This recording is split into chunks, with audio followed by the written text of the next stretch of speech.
the Multimedia Ninja Podcast, episode 41. Hello again, and welcome to the Multimedia Ninja Podcast, where it's all about surviving and thriving in the digital convergence.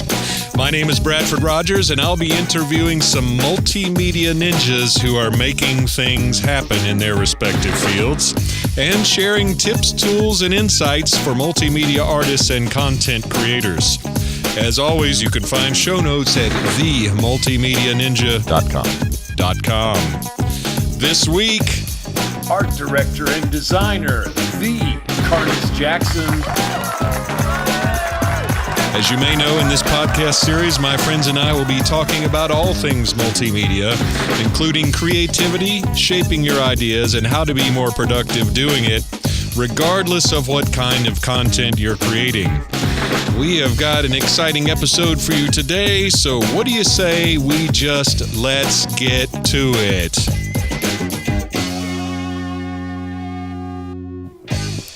Hey there, and welcome to episode 41 of the Multimedia Ninja Podcast. Thanks for joining us again. I am not going to dilly-dally around today like usual. In case you're wondering, for those of you watching, I have the contact lenses in. If you're wondering, who the hell is that guy?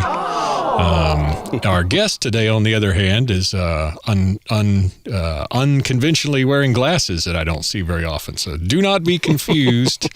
Our guest this week will be Mr. Carnese Jackson. Thank you. Art director and designer Carnese Jackson, and he was with us back on episode like maybe 6-ish and another one. So you know you can go on the website and search Carnese, C-A-R-N-E-S-E. Yes. And you can also, while you're there, you can subscribe to the Multimedia Ninja Podcast. Oh, yeah. Mm-hmm. I highly recommend you do that. But since he's already here, what say we welcome Mr. Carnese Jackson? Yay, Greg. Yeah. I'm here. You're too kind. Where'd they go? Oh, thank you. Oh, I can't take no more. Yeah, I get that a lot. Hey-yo. So yeah, we've been on here a couple times, and due to the audience feedback, we've even given you a beverage this time. Ah, yes, a tasty beverage. Yes, kampai. Kampai. Sing how? It's water with sparkling water. That is a tasty beverage. My friend. Good. Okay, I'll have to try that one instead of this one next time. But so you've been on a couple of times. I talked to you from Cabbage Key. Cabbage Key, remember? That was the first one, I think. So yes. Skype from Cabbage Key on the audio, episode 5 or 6 or 7 in there somewhere. Okay. Search for Carnese on the website, and then we did a later one. And importantly to note, you did the CD design for the Timothy P. Green record. Yes, thank you. Which is submitted for Grammy consideration. Ooh, I didn't know about that. That actually doesn't mean anything other than I sent it in. But you never know.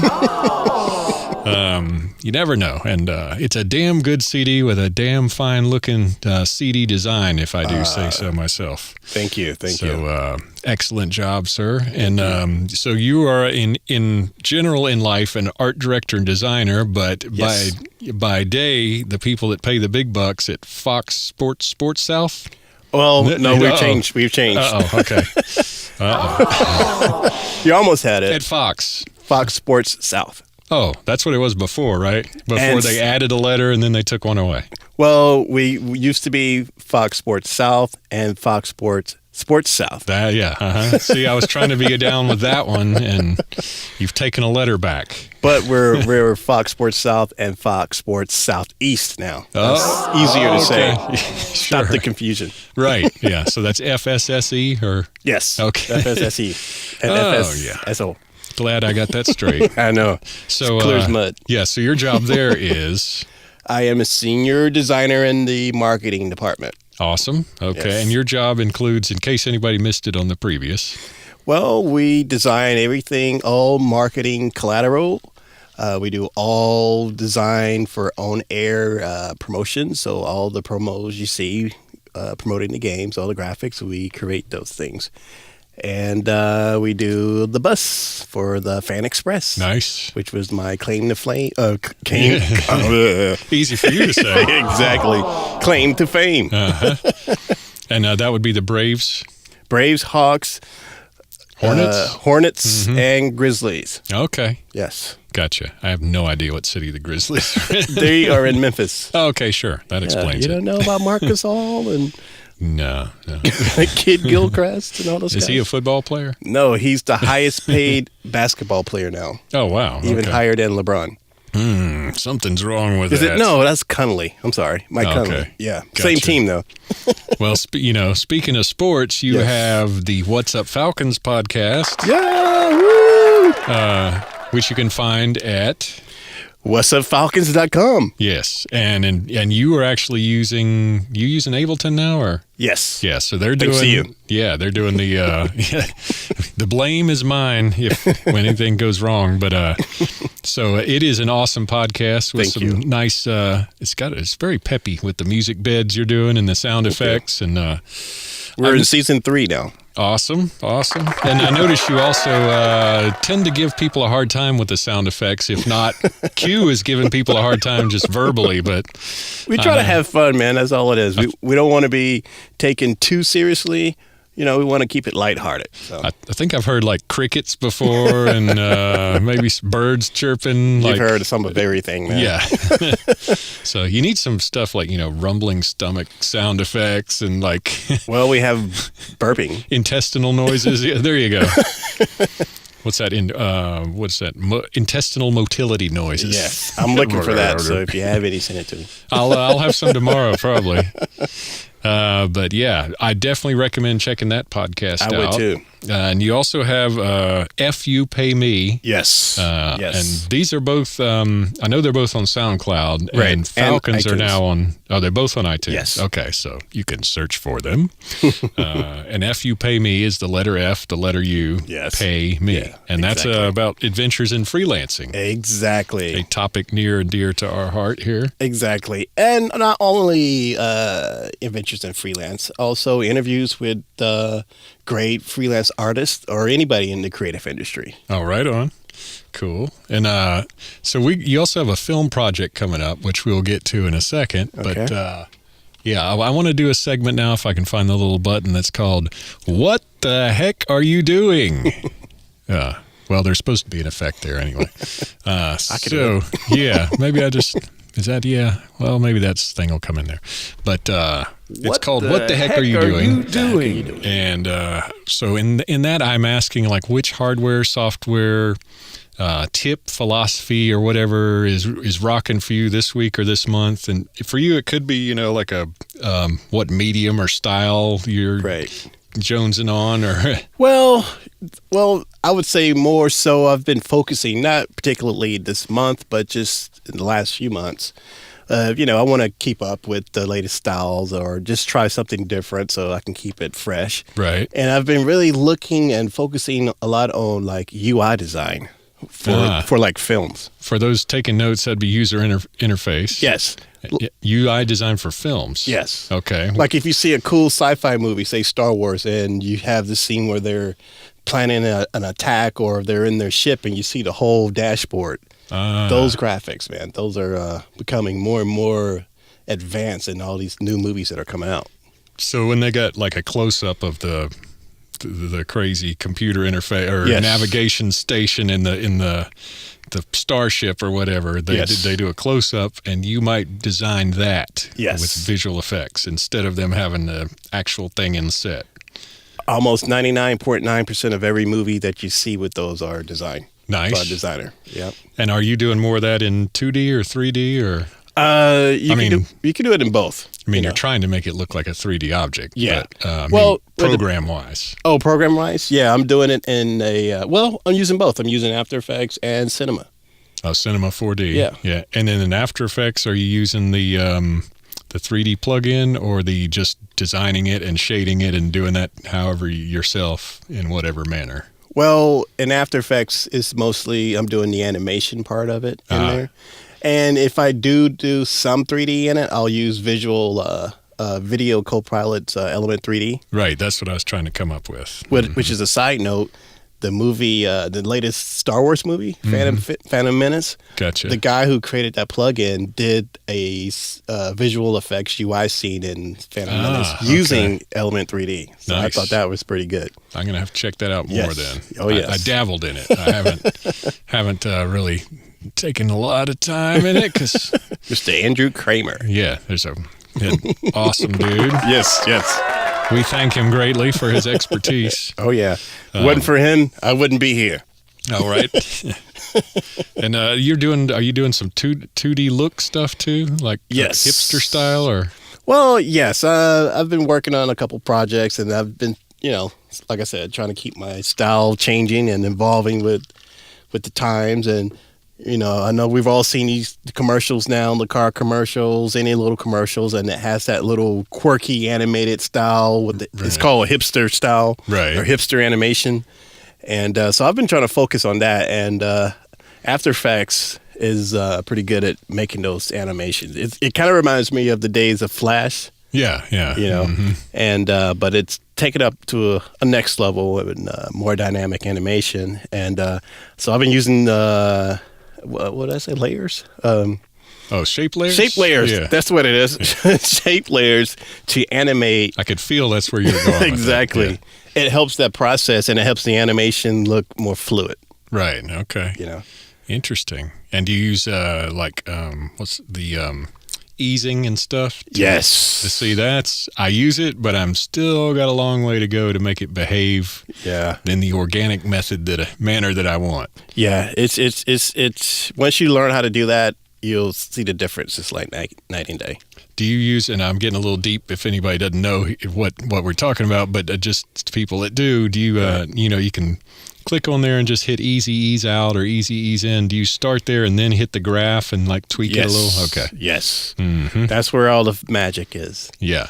I start doing that, and then this other thing over here changes because I put them changing the handle over here, and I'm like, what the hell did I do? And a little quick story about that. Oh, yeah. When I learned how to use that graph animator, the graph, I did a project when I was working at CNN International, and so I set it up, and then I think I was off or was on vacation, and I left the project with one of their senior designers there. So I figured, okay, well he can pick it up and figure it out. Yeah. So on the way down to Florida, I get a call. What the hell is this? What's that? Call Michael. He needs help. So I know him. He needs help. So when I finally got in touch with him, he figured it out. So when I got back, I saw him. I went to him. I'm like, man, what happened? He's like, oh man. He's like, you did something with your easing, and it was like real smooth, and I couldn't figure out how the hell you did it. Until he's like, I kept messing with it for hours, and then I finally looked at the graph animation,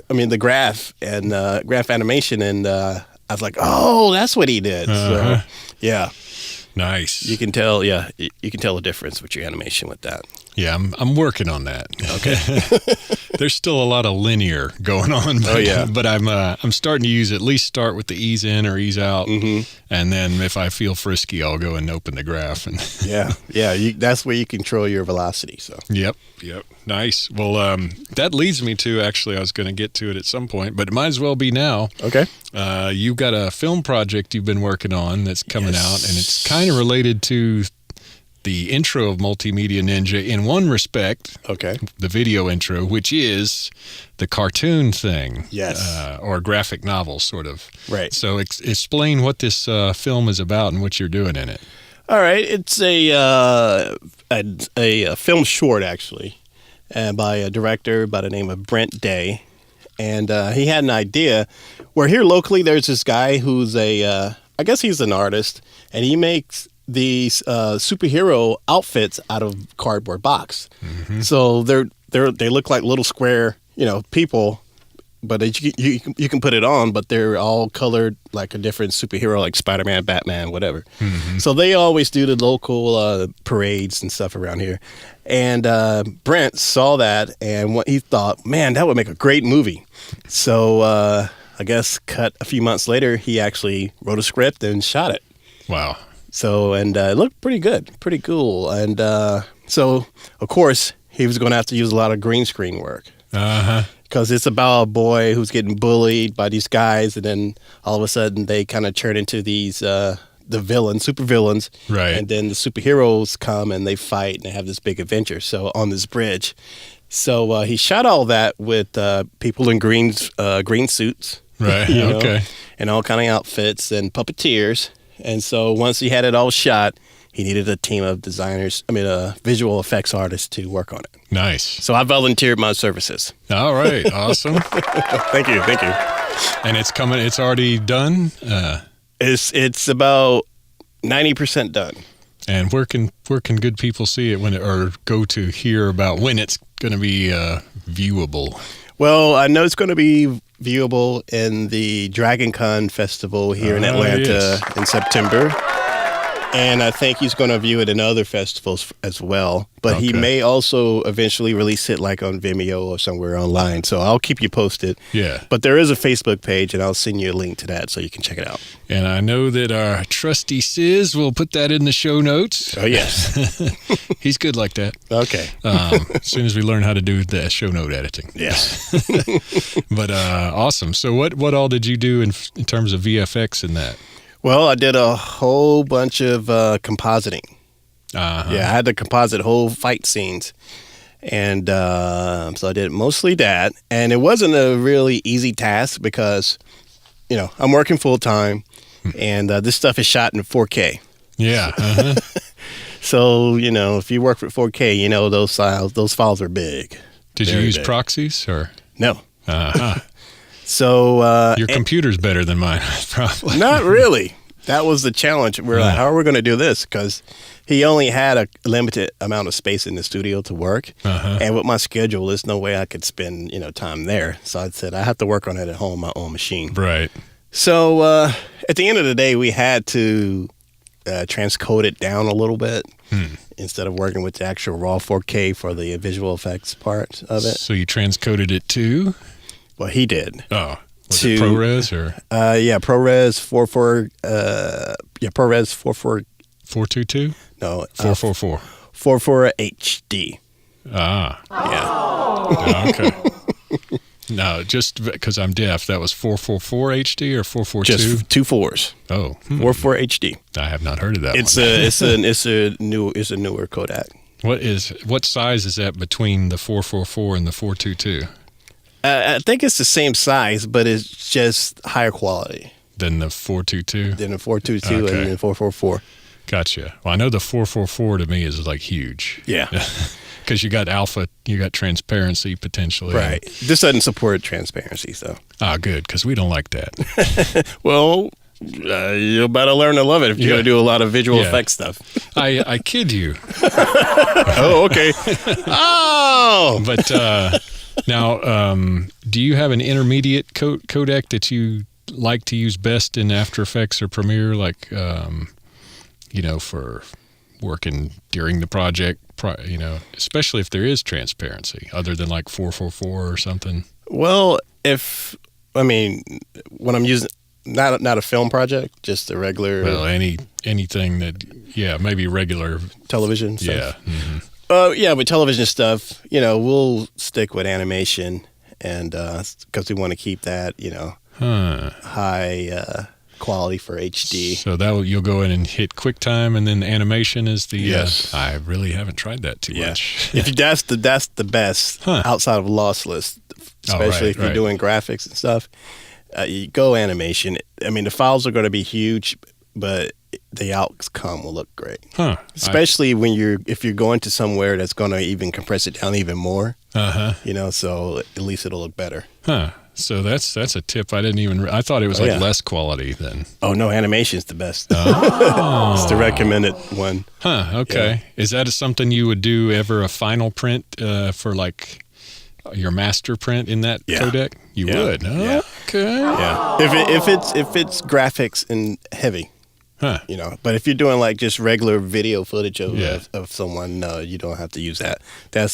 It works best with graphics. And would that And be 3D. Does it preserve gradients and stuff better? Is that one part of it? Yeah. Uh-huh. Keeps the Interesting. color depth is pretty in depth, so Yeah. it keeps that. See, you came here today for this podcast, and everybody learned something new. Exactly, because I'm all about some learning and teaching. Yeah, as they say on Family Guy, and everybody learned a valuable lesson. Exactly. Oh, Have I overdone the sound effects yet? Never. Nah. Well, let's talk about while we got some time here. I know some people have been asking. They knew you were going to be on. Oh. And that you're working at Fox and you're doing some film stuff and doing all kind of freelance stuff and when time permits. And so I'm getting some questions. If you're interested in After Effects, compositing, that sort of thing, what might your entry-level path look like? Well, first and foremost, if you can, go to school. I've heard of that. Any art school to learn the basics of just design and graphics, especially if you want to be a motion graphics artist. If you want to work in 3D or film, then you study that. Right. Gotcha. So then do that, and then do any internship that you can, wherever you can, especially at any ad agency or television network. That's I didn't have that luxury. I had to. Oh yeah, what was your path? I did it the hard way, man. I just went to any meeting that I could that highlighted this software or anybody who wanted to talk about it, and I just visited and emailed a lot of the studios that were here at that time, and it wasn't that many. And I just did it on my own and start posting stuff, Oh, and nice. But the biggest thing was just meeting people that had similar interests. Meeting people and actually producing work that they could Yes. see. Okay. Yes. Who knew? Who knew? So now we talked about Quark in an earlier incarnation here, I think, Ivor, as my fragile brain recalls. But in terms of After Effects, what got you into that and from whatever you were doing before you were doing After Effects? Well, from the beginning, I always loved cartoons and animation as a kid. And I would do I started with the whole flip book. You draw the frame by frame flip book. Right. I started that way. And then I got all the way up to just drawing out cartoons. And then I went to school, and I still didn't do that much about animation, but I got more into graphic design. And then from there, I got my first job in print. So I worked at a print company, and that's where I learned Quark and Illustrator. And so in Illustrator, I learned how to be pretty good in Illustrator and Photoshop. And then during that time, a little program came on the scene called Flash, Adobe Flash. I'm sure you remember that. I use Macromedia Director. Yeah, I remember that too. I hated that. I tried it, and I just couldn't get it to work for me. Oh, wow. Yeah. I did interactive business cards with it. Oh, yeah, I remember those. Yeah, they were all the rage. But, anyway, yeah. but pray continue, sir. So when I saw Flash for the first time, I saw this website. It was a T-shirt website, and I saw the little intro they did for it. Mine was blown. I don't really have a mind-blowing sound effect, but we could say, hey, There you reset. go. That works. Yike. Yeah. Interesting. So then you were like, I got to learn this Flash thing. Yeah, and that's pretty much what I did for about 4 or 5 years. I think I remember a point when you were asking me about action script, and I was like, I don't know. I've done some things in it. I can't really remember what. Yeah. See, that's a whole nother beast, man, because when I was doing it, I was with 3 other guys, and we all kind of got into it, and we started our own little partnership small company called Multimedia. And so we took on projects, and we just learned as we went. And all of us had our particular good parts that we were good at. I was pretty good at animation. Another buddy was good at illustration. And another friend became very good at action script writing. Ah. So he was the guy that could make it all. Thankfully. Yes. He learned how to do it, though, because he wasn't that great in design, but he really got into action scripting. Now, I think he's still in programming now. Oh, okay. He's working on Pearl. I'm sorry. Oh, I'm sorry. No, I'm kidding. Actually, I like a little bit of coding. Yeah. Like solving problems and stuff. Yeah. Well, I would recommend that too if you're going to get into it. At least, especially with After Effects, learn some basic expressions, man. That's where I was going. Yeah. Okay. And so, how'd you get from Flash into After Effects? Well, I mean, I saw After Effects, but it was too intimidating at first. I'm like, this looks cool, but I don't know what I'm doing. So I just played with it, and I started playing with that using plugins. Mm-hmm. I saw those plugins and what they can do. That blew my mind. But I'd already done a lot with Flash, so I felt more comfortable with Flash. But I'm like, it's kind of like After Effects in a little bit. But like Photoshop, Photoshop, it was more like Photoshop to me than, I forgot my train of thought. But anyway, it reminded me of Photoshop. Yeah. Gotcha. And so you do some scripting and stuff in After Effects. Very minimal. Oh, okay. But expressions. Expressions, yeah. Sorry. Yeah. Wrong thing. It's math, man. Math. Yeah. So use it. Can you save expressions as snippets and reuse them and stuff? You can save it as presets. Aha. That's what I want to work on and stuff. And it comes in handy, man, when you're doing animation for a lot. Like wiggle and wiggles, loops, all kind of stuff. And the good thing about that, you think easiness looks good. There's some movements you can't do unless you do it in expressions. Gotcha. To put you on the spot, do you have an easy to explain example of one of those in general, or? Well, take an example of more of, say you had physics, more like you have a ball bouncing around a room, and it looks very fluid, like bouncing from wall to wall to wall. Gotcha. You can try to keyframe that and do it. It'll look okay, but it won't look as smooth as doing it with an expression. Gotcha. Yeah. Okay. And you can probably get some real physics properties going if you're all crazy like that. Yes. Gotcha. Well, now, what mistakes would you say are that you see people do in the After Effects compositing related area, that whether it's stylistic, technical, or whatever, what would you say are the main mistake or mistakes you see in that regard? Just new people, the mistakes that they're making? Like people that are just getting into the... Oh, well, the biggest mistake is they're thinking they can do anything, do all this stuff with plugins. Yeah, that's the biggest no-no. Plugins are cool and they have their use, but if you rely on plugins, that's going to be a real bummer when you work for a client. And find out that it's not only you messing with that file, and if everyone doesn't have that plugin and you pass that file on, what's going to happen? Yeah. Well, that's like Harold Sellers in his last visit. He was talking about engineer Phil Tan. Right. Awesome engineer Phil Tan.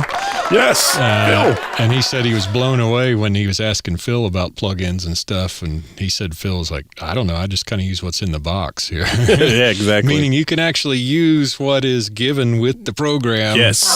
And do a hell of a lot with it. Yes, you can. You can. Awesome. Well, before we jet out of here and I go get some dinner, and I finish this tasty beverage. Oh, I almost forgot about it. Yeah. Excuse me, everyone. Yes. Break. Yes. Okay. It tastes so good going down. So, what? I'm going to leave that alone. And just ask you the quick draw question: what app should I delete this week?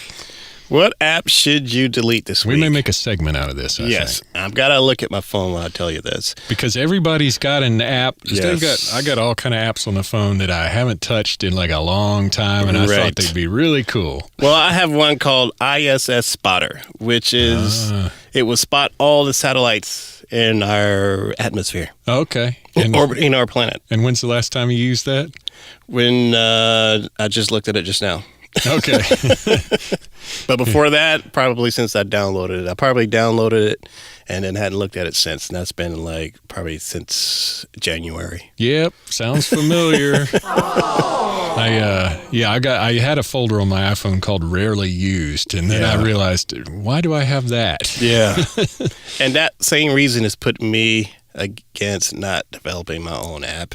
You know, because aside from all the hassle of doing it to begin with. Yes. And I know this is not a question, but I can recommend a cool app for After Effects users. There's one called Squall. And Squall, you can use that and incorporate it with After Effects, and the animations you make in After Effects will work on an iOS device. Yes. Okay. Now, I haven't actually used it yet. Okay. But I saw a great article and someone talking about it, and I thought it was very cool. So I can animate in After Effects and import it to my iPhone. Now, how do you get it onto the iPhone for Squall to do something with it? Somehow you connect it. Okay, gotcha. You'll let me know how that goes. All right, I will. And I think it's about beverage time. Yes. So with that, thank you for being here, sir. You're welcome, sir. Thanks for having me. That just about wraps up another episode of The Multimedia Ninja. I hope you'll come back next week and bring your friends. Don't forget you can subscribe to The Multimedia Ninja at themultimedianinja.com. You've got all kind of instructions there. You can get it on the iPhone, the video, the audio, wherever you can go on iTunes, whatever floats your boat. Go on YouTube for the Multimedia Ninja channel. And with that, we're going to let you go. So have a great week. Do some creative stuff. And we will see you next week right about then. Adios. Yes.